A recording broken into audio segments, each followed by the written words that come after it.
రేపు శనివారం చాలా మంచి రోజు. ఎందుకంటే ఇది శివరాత్రి ముందు వస్తున్న శనివారం కనుక ఈరోజు వేప చెట్టు దగ్గర ఇది పాతి పెట్టండి చాలు. 24 గంటల్లో మీ సుడి తిరిగిపోతుంది, దరిద్రమంతా కూడా పోతుంది, అద్భుతమైన ఫలితాలు వస్తాయి, మీ జాతకం అద్భుతంగా మారిపోతుంది, జాతక దోషాలు పోతాయి. శనివారం రోజు సాయంత్రం 6 గంటలలోపు అంటే చీకటి పడేలోపు ఈ పరిహారం చేయటం వలన మీ జాతకం మారిపోతుందని పరిహార శాస్త్రం చెబుతుంది. కాబట్టి తప్పకుండా ఈ పరిహారం పాటించండి. ఈ పరిహారం వలన అనేక రకాల దరిద్రాలు పూర్తిగా పోతాయి. ఇది చాలా చక్కటి పరిహారం, అద్భుతమైన పరిహారం. కాబట్టి శనివారం రోజు వేప చెట్టు దగ్గర దీనిని పాతి పెట్టండి. అలా పాతి పెట్టిన 24 గంటల్లో మీరు అద్భుతాలను చూడగలుగుతారు.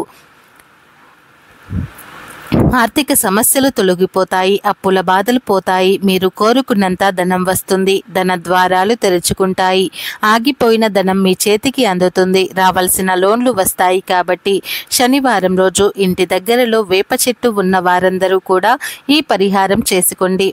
శనివారం అనేది చాలా మంచి రోజు, వెంకటేశ్వర స్వామికి ఎంతో ఇష్టమైన రోజు. ఈ రోజు తప్పనిసరిగా వెంకటేశ్వర స్వామి వారి ఫోటో ముందు దీపం పెట్టుకోవాలి. నువ్వుల నూనెతో కానీ ఆవు నెయ్యితో కానీ వెంకటేశ్వర స్వామి వారి ఫోటో ముందు దీపం పెట్టాలి. ఇలా ఏదో ఒకటి వేసి దీపం పెట్టుకోవాలి. శనివారం ఉదయాన్నే లేచి శుచిగా స్నానం చేసుకుని వెంకటేశ్వర స్వామి వారి ఫోటో ముందు దీపం పెట్టుకోండి. కుదిరిన వారు పిండి దీపాలు వెలిగిస్తే మరీ మంచిది. ఈరోజు పిండి దీపాలు పెడితే అష్టైశ్వర్యాలు సిద్ధిస్తాయి, కోరిన కోరికలు నెరవేరుతాయి అని ప్రతిదీ. అలాగే శనివారం రోజు పొరపాటున కూడా నాన్ వెజ్ తినకూడదు. శనివారం రోజు నాన్ వెజ్ తింటే శని బాధలు పట్టి పీడిస్తాయి కనుక శనివారం రోజు పొరపాటున కూడా నాన్ వెజ్ తినకండి. ఏ రూపంలోనూ కూడా నాన్ వెజ్ను తినవద్దు. అలాగే శనివారం రోజు నల్లటి రంగు దుస్తువులు ధరించవద్దు. అలా ధరిస్తే అనుకున్న కార్యాలు జరగవు, శుభ ఫలితాలు రావు. ఇక ప్రత్యేకంగా శనివారం రోజు వేప చెట్టు దగ్గర దీనిని పాతి పెడితే చాలు, మీ సుడి తిరిగిపోతుందని శాస్త్రాలు చెబుతున్నాయి. మరి శనివారం రోజు వేప చెట్టు మొదట్లో ఏం పాతి పెట్టాలి అనే విషయాన్ని ఇప్పుడు మనం ఈ వీడియోలో తెలుసుకుందాం. శనివారం రోజు వేప చెట్టుకు విపరీతమైనటువంటి శక్తులు వస్తాయి. వేప చెట్టు లక్ష్మీదేవి స్వరూపం.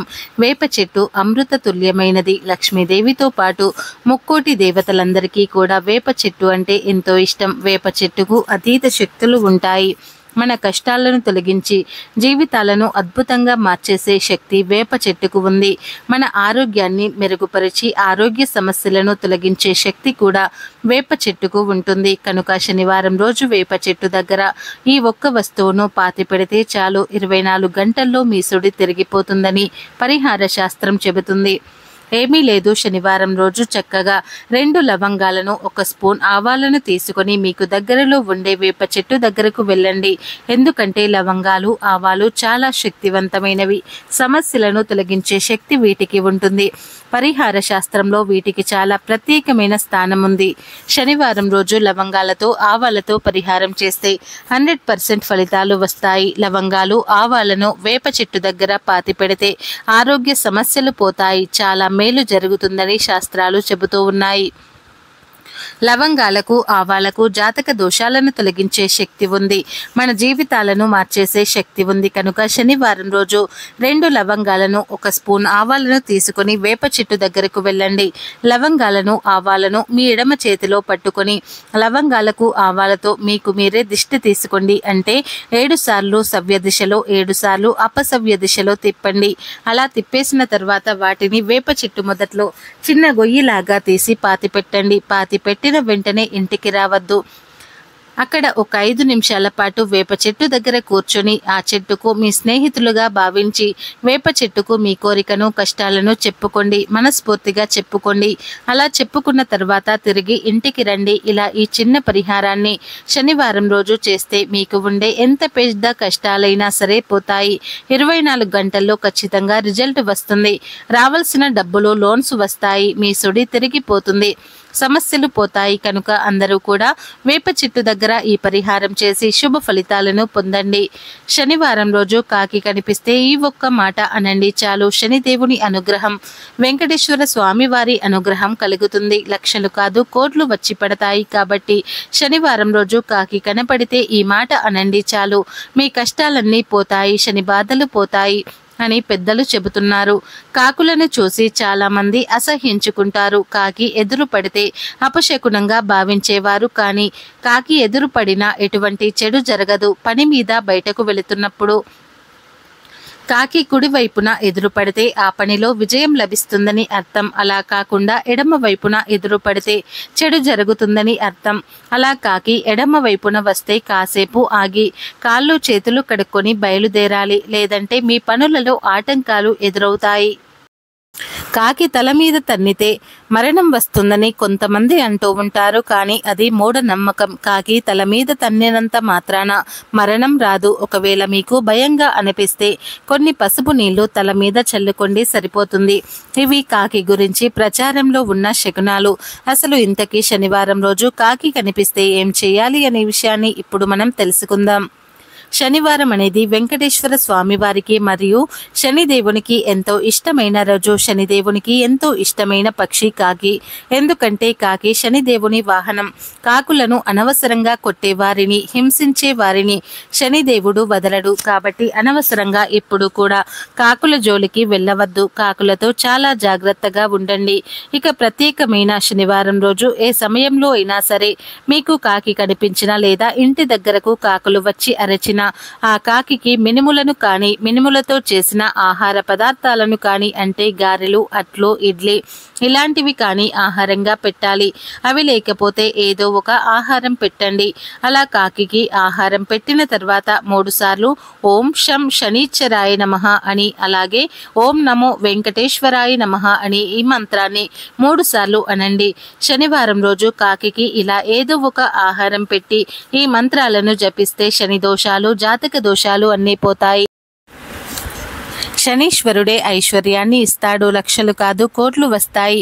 మీకు తిరుగుండదు. కనుక అందరూ కూడా శనివారం రోజు కాకి కనిపిస్తే ఈ చిన్న పనిని చేసి సకల ఐశ్వర్యాలను పొంది ఆనందంగా జీవించండి.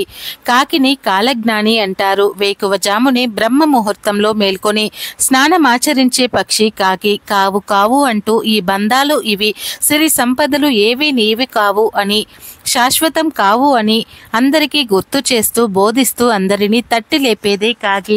ఎక్కడైనా ఆహారం కనిపిస్తే అందుబాటులో ఉన్న అన్ని కాకులకు సందేశం పంపి గుమిగూడి అన్ని కాకులు కలిసి ఆహారం ఆరగిస్తాయి. అంత స్నేహపూర్వకంగా కలిసిమెలిసేదే కాకి మాత్రమే. శత్రువులను గుర్తించిన వెంటనే అన్ని కాకులకు సందేశం పంపి అన్ని సమీకరణాలు చేసి సంఘటితంగా పోరాటం చేపట్టేవి కాకులు. ఆడకాకి మొగ కాకి కలవటం కూడా పరుల కంట పడకుండా ఎంతో గోప్యంగా కలుస్తాయి. అంత గుప్త జ్ఞానం కలిగి ఉండటం చెప్పదగ్గ విషయం.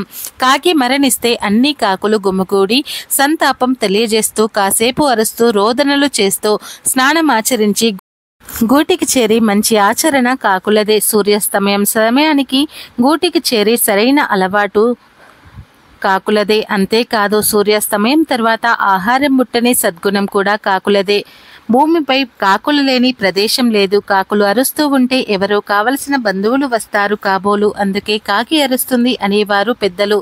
అంతేకాదు ప్రకృతి వైపరీత్యాలను ముందుగానే, అంటే భూమి కంపించే ముందు, తుఫానులు వచ్చే ముందు కాకులు సూచన చేస్తూ అరుస్తూ ఎగురుతూ లోకానికి సూచిస్తాయి. సూర్యగ్రహణం ఏర్పడిన సమయంలో కాకులు గూటికి చేరి గ్రహణం విడిచాక స్నానం ఆచరించి బయటకు ఎగురుతాయి. అందుకే కాకిని కాలజ్ఞాని అంటారు.